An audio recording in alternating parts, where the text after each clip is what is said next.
can ketones affect my mood?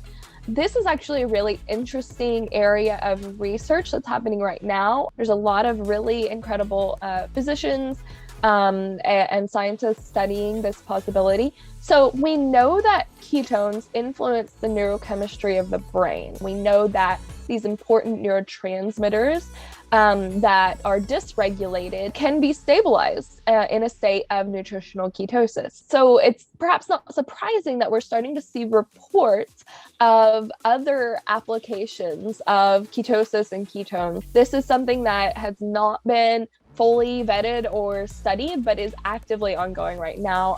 Dr. Christopher Palmer at Harvard Medical School is doing some incredible work looking at the use of ketosis, ketogenic diet in particular, in some of his patients. Dr. Shabani Sethi at Stanford is doing the same. So at some of the best universities in this country, these individuals are looking at the potential for ketosis to impact metabolism in a way that supports health and potentially, do things like stabilize or improve mood.